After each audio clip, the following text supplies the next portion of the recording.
नमस्कार, मैं doctor Sushil Kumar Singh, director प्रयास आईएएस स्टडी सर्किल, देहरादून।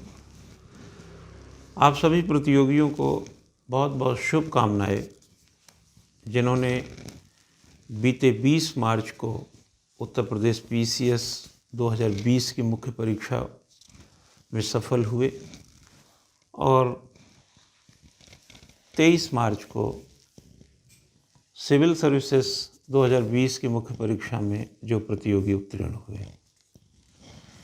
संस्था से भी परिणाम आशानुरूप और सकारात्मक है। संस्थागत प्रतियोगियों के लिए यह सूचना हो चुकी है कि साक्षात्कार का जो शेड्यूल है वो किस तरह का है। चूँकि ऑफलाइन वैसे क्लासेस चल रही हैं, ऑनलाइन क्लासेस के अंतर्गत, ऑनलाइन इंटरव्यू के अंतर्गत प्रयास आईएएस स्टडी सर्किल अपने लेक्चर और ऑनलाइन इंटरव्यू कार्यक्रम को आयोजित करने का एक कार्यक्रम बना लिया। यूपीपीसीएस के जो प्रतियोगी हैं उनके लिए एक इंटरव्यू 28 तारीख को होगा। हालांकि 28 तारीख होली का दिन है, लेकिन आधे घंटे एक प्रतियोगी को समय देने में कोई बड़ी बात नहीं है। समय निकालना चाहिए और समय बहुत एक्सक्लूसिव और बहुत ही विशेष है, क्योंकि 1 अप्रैल से इंटरव्यू शुरू हो रहा है और दूसरा इंटरव्यू उनका 30 मार्च को लिया जाएगा। और जो प्रतियोगी संपर्क करते हैं ऑनलाइन इंटरव्यू के लिए, क्योंकि फिज़िकल इंटरव्यू वही प्रतियोगी दे पाएंगे जो बेसिकली देहरादून या आसपास के क्षेत्रों में हैं। फिज़िकल इंटरव्यू देना है, बट वे प्रतियोगी जो प्रयास आईएएस स्टडी सर्किल से लेखन से या पूर्वत वर्षों पहले पढ़े लिखे आज सर्विस में हैं और उन्होंने मुख्य परीक्षा को उत्तीर्ण किया है और उनका साक्षात्कार या मॉक इंटरव्यू हम इस संस्था से में देना है या हमें लेना है, तो उनकी पहुंच न होने के कारण ऑनलाइन प्रोग्राम भी है। और ऑनलाइन प्रोग्राम आपको मैं ऐसा बता सकता हूं कि बिल्कुल इसी तरह का है जैसे कि आमने सामने का इंटरव्यू है। आजकल तो देख रहे होंगे कि किस तरीके से चीज़ें बड़ी विस्तार ले चुकी हैं, तो उस विस्तार के तकनीक से हम भी परिपूर्ण हैं, ऐसी कोई कमी नहीं है। इसलिए उस साक्षात्कार या बिल्कुल आमने सामने बैठे हुए साक्षात्कार का बहुत फ़र्क नहीं आने वाला। सिविल सेवा प्रतियोगिता जिस तरीके की रहती है या पीसीएस परीक्षा जिस तरीके की रहती है, उससे मुझे बहुत बोलने की आवश्यकता नहीं है। ये वर्षों से बोल रहा हूँ, 19 बरस से बोल रहा हूँ। यह व्यवस्थित है, सिस्टमेटिक है, अप्रोचेबल है, बहुत ही प्रगतिशील है, निरंतरता लिए रहती है और बदलते हुए पढ़ाई के बीच से गुजरना पड़ता है। यानी एक प्रतियोगिता जब दूसरी प्रतियोगिता की ओर जाती है तो बहुत कुछ बदल जाता है। सिर्फ जो कागज़ों में पाठ्यक्रम के खाके खींचे गए हैं या बिंदु दिए गए हैं, वह मात्र सिविल सेवा वहीं तक सीमित नहीं रहता है।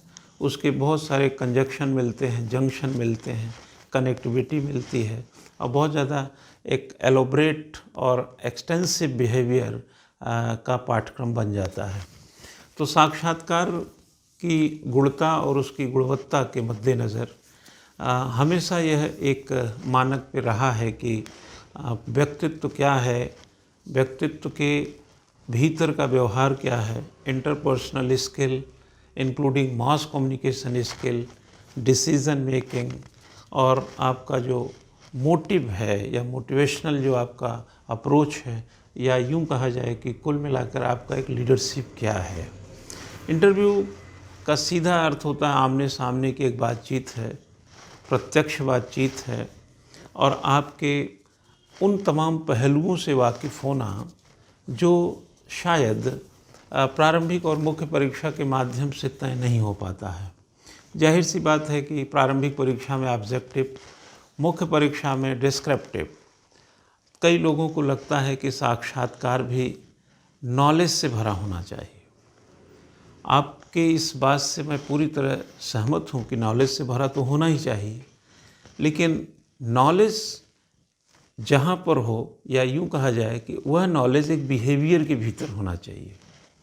वह बिहेवियर ह्यूमन बिहेवियर भी है, सोशल बिहेवियर भी है, इकोनॉमिकल बिहेवियर भी है, इकोनॉमी बिहेवियर भी है, साइकोलॉजिकल बिहेवियर भी है, और कुल मिला जुला करके ऐसे तमाम बिहेवियर के साथ साथ एडमिनिस्ट्रेटिव बिहेवियर भी है। एडमिनिस्ट्रेटिव बिहेवियर आपको आम तौर पर क्या है, तो अगर मैं बात करूं तो कह सकता हूं कि जहां पर कम समय में, कम संसाधन में बेहतर काम करने की कौशल का विकास हो, वहाँ एडमिनिस्ट्रेटिव बिहेवियर होता है। जहाँ पर किसी को ह्यूमिलिएट नहीं करना है, जहाँ पर व्यक्ति के मान मर्यादा, उसके सम्मान का ख्याल रखना है, वहाँ पर आप ह्यूमन बिहेवियर कर रहे होते हैं। जहाँ सोसाइटी के कस्टम को, सोसाइटी के रीति रिवाज को, परंपराओं को और समाज को ताने बाने को एक व्यापक रूप देने का जहाँ प्रयास हो, जहाँ उसकी मान्यताओं पर एक अपनी नज़रिया हो, बट उसको नुकसान ना पहुँचाया जा सके और एक समाधान की ओर ले जाया जाए, एक सामाजिक दृष्टिकोण होता है। ऐसे ही बहुत सारे मितव्ययी पहलू होते हैं। क्या करना है, क्या नहीं करना है, क्या करना है तो उसके लिए कितना समर्पण चाहिए, किस तरीके का मनोवैज्ञानिक एक धारणा, अवधारणा या अप्रोच, दृष्टिकोण, उपागम, ये तमाम चीज़ें जो है आपके अंदर झांकने का एक प्रयास होता है। साक्षात्कार एक कसौटी है आपके व्यक्तित्व की, केवल ज्ञान की कसौटी नहीं है। समय के भीतर शब्दों के अंतर्गत वाक्य विन्यास का निर्माण करके एक हैप्पीनेस और पीस माइंड के साथ कैसे प्रश्नों को आप एक जगह दे देते हैं, ये आए हुए प्रश्न को अपने उत्तर के माध्यम से एक जस्टिफिकेशन दे देते हैं, एक संतोषजनक अवस्था में छोड़ देते हैं, एक ठीक ठाक अवस्था में छोड़ देते हैं। और तात्कालिक परिस्थितियों में या आकस्मिक परिस्थितियों के या व्यक्तित्व के जितने भी आयाम और हो सकते हैं, चाहे आपका इंटरेस्ट पर्सनल हो, सोसाइटी के प्रति आपका नज़रिया हो, गरीबों के प्रति आपकी सहानुभूति हो, इमोशनल इंटेलिजेंसी हो, एक प्रशासक के तौर पर आपका निष्ठा हो, देश के प्रति आपको आगे बढ़ाने का जो एक मंतव्य है, या आपने जो कोई सार्वजनिक या व्यक्तिगत कोई उद्देश्य बना रखा हो, यानी कि जितनी भी चीज़ें आप सोचते हैं, जितनी चीज़ें आपने अपने जीवन में हासिल करने का प्रयास किया और सोचा कि इस पद पर जाएंगे तो हम लोगों के लिए ये करेंगे, किसानों के लिए वो करेंगे, गरीबों के लिए वो करेंगे, युवाओं के लिए करेंगे, महिलाओं के लिए करेंगे, बुजुर्गों के लिए करेंगे, नशेड़ियों के लिए क्या करेंगे, उनको कैसे नशे से बाहर निकालेंगे, किस तरीके के समाज का जो विचलन है, समाज का जो एक प्रकार से कह सकते हैं घातक पक्ष हैं, उनसे कैसे निपटेंगे। आपका भी अपना कोई न कोई मंतव्य, कोई न कोई गंतव्य, कोई न कोई दृष्टिकोण आपके अंदर भी कुलांछे मारता है।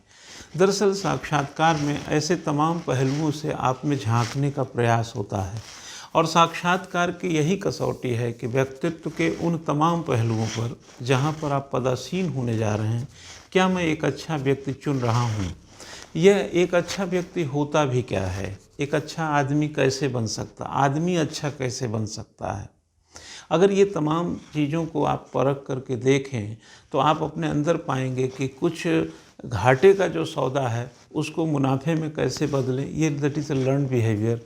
इसलिए बर्नार्ड भी कहता है कि ग्रेट मैन थ्योरी, कुछ लोग महान पैदा होते हैं, लेकिन इसका ये मतलब नहीं है कि महान ट्रेनिंग दे करके या सिखा करके, पढ़ा करके नहीं बनाया जा सकता। इसी धरती पे बहुत सारे लोग ऐसे मिलेंगे जिन्होंने वर्षों के तजुर्बे से, वर्षों के मेहनत से, वर्षों के कह सकते हैं कि समर्पण से, निष्ठा से अपने व्यक्तित्व को बहुत बड़ी ऊंचाई दिया। एक प्रतियोगी के नाते आपका भी ये धर्म है, आपका भी ये दृष्टिकोण है, आपका भी ये एक सोच है कि क्यों ना हम समय के साथ, क्यों ना हम समय के बदलते परिप्रेक्ष्य के अंतर्गत अपने दृष्टिकोणों को एक ऊंचाई दें और यह समझने का प्रयास करें कि जिस तरीके का हमारा नज़रिया है, जिस तरीके का हमारा दृष्टिकोण है, जिस तरीके से साक्षात्कार बोर्ड चाहता है, क्या हम वहाँ तक अपने को बदलाव की ओर ले जा सकते हैं? दरअसल साक्षात्कार केवल प्रश्न का उत्तर नहीं है। साक्षात्कार केवल प्रश्नों का उत्तर नहीं है। सभी सही जवाब हों इसका भी साक्षात्कार ये भी नहीं होता। गलत यानी गलत तो जवाब देना नहीं चाहिए। अगर आपको प्रश्न का उत्तर नहीं आता है तो मना करना भी एक उत्तर ही होता है। मुझे प्रश्न का उत्तर नहीं पता है, ऐसे उत्तर देना भी उसी प्रश्न का एक उत्तर होता है। बोर्ड को भी पता है कि आपको दुनिया जहान की तमाम चीज़ों के साथ कुछ चीज़ें तो क्या पता ना पता हो, सब चीज़ पता हो ऐसी कोई गारंटी भी आपके साथ, ऐसी कोई रजिस्ट्री भी नहीं कराए हैं आप हर नॉलेज पे। तो साक्षात्कार एक सद्विचार और एक सद्भावना और एक ऐसी कह सकते हैं कि व्यक्तित्व का परिमाप है, जहां आप 5-6 लोगों के दरमियान बैठ करके एक चर्चा करते हैं। साक्षात्कार का कोई साइज नहीं होता है, कितने समय का होगा नहीं होता, कितने प्रश्नों का होगा नहीं होता, एक कमोबेश एक अंदाज़ा होता है। 10 मिनट का साक्षात्कार भी सिलेक्शन के लिए हो सकता है, 40 मिनट का साक्षात्कार के बावजूद भी सिलेक्शन से बाहर हुआ जा सकता है। इसलिए इसको किसी स्टैंडर्ड पर आंकना बहुत मुश्किल होता है, क्योंकि यह एक मानविकी दृष्टिकोण है और मानविकी दृष्टिकोण किसी सैद्धांतिक पहलू में फिट कर पाना मुश्किल होता है, क्योंकि यह परिस्थितियों और व्यक्तियों के साथ चलता है। परिस्थितियाँ कैसी हैं, जैसे उदाहरण के तौर पे अगर आपका साक्षात्कार सुबह 11 बजे है और वही साक्षात्कार उसी बोर्ड में दोपहर के बाद 3 बजे हो, 4 बजे हो, तो 11 बजे की जो परिस्थिति है सुबह की और जो 4 बजे की परिस्थिति है, दोनों में बेसिक एक डिफरेंस कम से कम टाइम को लेके है। तो इस डिफरेंस के साथ भी साक्षात्कार पर इसका प्रभाव देखा जा सकता है।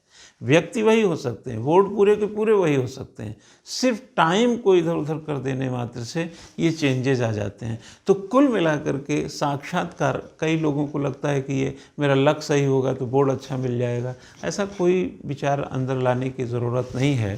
साक्षात्कार एक सघन प्रक्रिया है, एक समाकलित दृष्टिकोण है। साक्षात्कार व्यक्तित्व का परीक्षण है, साक्षात्कार टाइम मैनेजमेंट है, साक्षात्कार प्रश्नों को सही मुकाम यानी कि इस उत्तर के तौर पर सही मुकाम देने के लिए है, साक्षात्कार मुस्कुराने के लिए है, साक्षात्कार चर्चा के लिए है, साक्षात्कार सभ्यता के लिए है, साक्षात्कार संस्कृति के लिए है, साक्षात्कार लोकाचार निभाने के लिए है, साक्षात्कार अपने व्यक्तित्व को उठान देने के लिए है, साक्षात्कार वह कारक है जिसमें आप अपनी पढ़ाई लिखाई का लेखा जोखा देते हैं, अपने होने का प्रकटीकरण करते हैं। आप बेहतर इंसान हैं इसका आप वहाँ पर एक परिणाम दे के आते हैं। आप मनोवैज्ञानिक रूप से, सामाजिक रूप से, प्रशासनिक तौर पर, व्यक्तिगत तौर पर, या यूँ कहा जाए कि राष्ट्र के अवधारणा में, प्रांत की दिशा में, गरीबों को लेकर के, महिलाओं को लेकर के, अमीरों को लेकर, बुजुर्गों को लेकर, युवाओं को लेकर, बच्चों को लेकर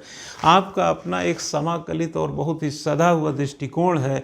दरअसल ये है साक्षात्कार। साक्षात्कार ये नहीं है कि कितने महाद्वीप हैं, साक्षात्कार ये नहीं है कि माउंट एवरेस्ट की ऊंचाई कितनी है, साक्षात्कार ये नहीं है कि हमारे यहाँ बारिश कब होती है, मानसून क्या होता है। यह सब प्रारंभिक और मुख्य परीक्षा के हिस्से हैं। साक्षात्कार इससे बड़ी बात है। साक्षात्कार कई लोगों का मत होता है, कई लोग ऐसा सोचते हैं, कई लोग ऐसा समझते हैं, जो कि समझने में कोई दुराह नहीं है, कोई गलती नहीं कर रहे हैं, कोई असुविधा नहीं, कोई दुविधा नहीं है।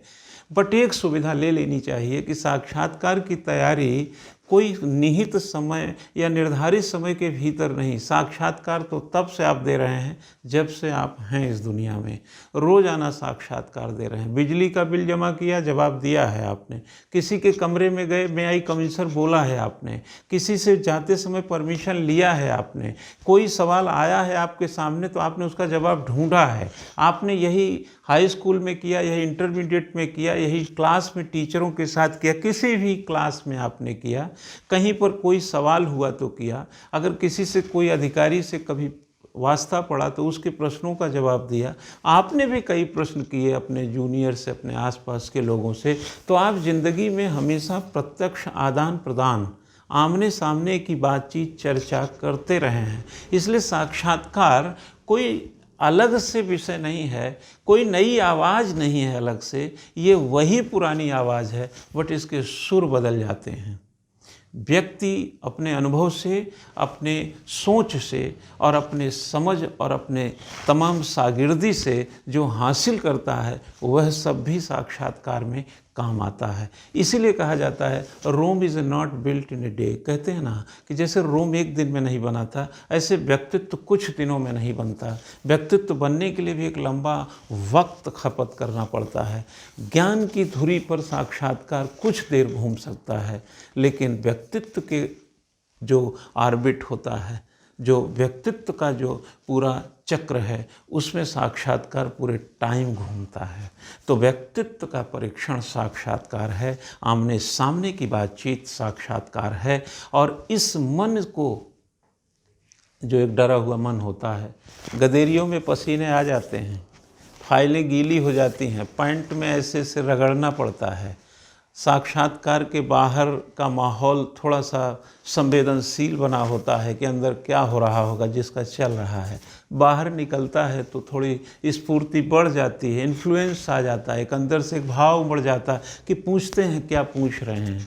मत कीजिए चिंता, मत सोचिए, सिर्फ एक गिलास पानी पीजिए, अपनी फाइल को ठीक से पकड़िए। वैसे तो आजकल सब कुछ बदल गया है, और किस तरीके का प्रोसेस है उसको अपनाते हुए अपने हाथ को गीले ना होने दीजिए, भंगिमाएं तनने मत दीजिए, चेहरे पर उस मासूमियत और उस अनुभव को, जज्बे को जगाए रखिए, और एक अच्छे ड्रेस के साथ में आई कम इन से कह दीजिए। साक्षात्कार वो ताकत है जो आपको एक अवसर देता है कई लोगों के सामने स्वयं को प्रदर्शित करने का, स्वयं को प्रदर्शित करने का, स्वयं को प्रस्तुत करने का, और स्वयं को एक विचारशील और संवेदनशील, समाज के संदर्भों को ध्यान में रखने वाला, समाज के अलावा देश के, प्रदेश के लोगों के और भी नज़रिए को बड़ा कैसे आप कर सकते हैं।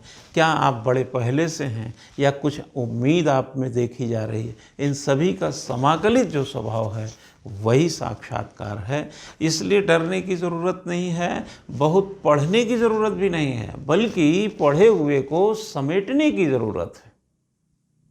क्या समझे आप?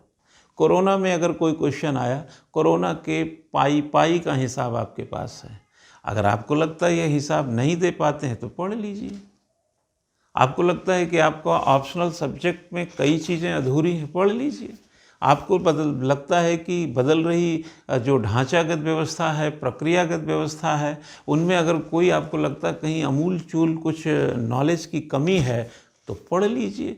ज्ञान तो पढ़ने से ही आएगा, लेकिन ज्ञान को परोसने का जो अंदाज़ है वैसा व्यक्तित्व भी बनाइए। इसलिए मैं मुख्य परीक्षा में हमेशा कहता हूँ कि लिखिए ताकि आप दूसरों से बेहतर हों, इसमें प्रस्तुति दीजिए ताकि आप यहाँ भी दूसरों से बेहतर हों। कल ही मैं जब मुख्य परीक्षा सिविल सर्विसेज का रिजल्ट आया 23 मार्च को, तो मैंने एक स्लोगन दिया। स्लोगन क्या दिया मालूम है? स्लोगन ये दिया, लेखन में फिट तो यूपीएससी में हिट। यानी अगर लेखन बेहतर किए हैं तो यूपीएससी में हिट होंगे। यानी अगर आपने लिख कर, जाहिर है जब आप इंटरव्यू देने जा रहे हैं तो आप लेखन में फिट हैं, अब यूपीएससी में कम से कम मुख्य परीक्षा में तो हिट है। अब व्यक्तित्व में, समाकलित व्यक्तित्व में फिट तो यूपीएससी में हिट। तो साक्षात्कार पर मैं एक छोटा सा व्याख्यान, आप इसको समझिए, दफ्तर में बैठकर मैंने दिया कि कुछ प्रतियोगी अगर इसका लाभ ले सकें, कुछ का मनोबल बढ़ सके, कुछ का मनोवैज्ञानिक विकास हो सके, कुछ लोगों का जो हृदय धड़क रहा है, धड़के बहुत अच्छी बात है, बट इतना भी ना धड़के कि सिर्फ हृदय धड़के, दिमाग ही काम ना करे। दिमाग और हृदय का संतुलन बनाइए। व्यक्तित्व का जो समाकलित आपने कमाया है, समावेशी जो व्यक्तित्व बनाया है, उसकी प्रस्तुति का टाइम आया। साक्षात्कार सतत प्रक्रिया है, हमारे जीवन में होता रहता है, और ये उसी का हिसाब देने की बारी है। ज्ञान आपको है, इसीलिए प्रारंभिक और मुख्य परीक्षा की है, इसलिए ज्ञान में अपने को कम मत आंकिए। लेकिन जो आसपास की बिखरी हुई चीज़ है, जिसमें आपको लगता है कि कुछ कमी कसर रह गई है, उसको ज़रूर समेटिए। और चलते चलते मैं बता दूं कि आप लोगों के लिए मैं साक्षात्कार के जो मुद्दे हो सकते हैं साक्षात्कार में बेहतर आप कैसे कर सकें, इसके लिए मैं 200-400 मुद्दे खोज रहा हूं। 200 से 400 के बीच तो मुद्दे में खोज ही लूँगा और वो लिपिबद्ध कर रहा हूँ, शीघ्र ही आप तक पहुँच जाएगा। और जैसा कि मैंने बता दिया है, और मेरा एक नंबर है व्हाट्सएप का 9456120502। नहीं सुन पाए होंगे, इसको रिवर्स करके एक बार फिर सुन लीजिएगा। और जिस तरीके का ये पूरा संदर्भ है उसमें जुड़ने के लिए मैंने पूरा डिटेल दे दिया है। आप यह वीडियो YouTube पर सुन रहे होंगे, फेसबुक पे भी देख सकते हैं, और भी कोई माध्यम होगा मिल जाएगा। और आपको अगर लगता है कि सुशील सर से या प्रयास IAS स्टडी सर्कल से जुड़ना चाहिए तो इस जो नंबर मैंने बताया इस पे व्हाट्सएप कीजिए। और जो प्रतियोगी संस्था के हैं वो तो साक्षात्कार देंगे ही, जो गैर संस्थागत हैं, माना हमसे प्रारंभिक और मुख्य परीक्षा पढ़े ही नहीं, आए ही नहीं, किसी और संस्था में या स्वयं से स्टडी किए हैं, उनके लिए भी ये दरवाज़ा खुला हुआ है। तो मैं इन्हीं बातों के साथ बात को ख़त्म करता हूँ और उम्मीद करता हूँ और सभी लोगों को फिर से ढेर सारी शुभकामनाएं देता हूँ। और इस बात के लिए आगे एक शुभकामना दे रहा हूँ कि आप सफल हों,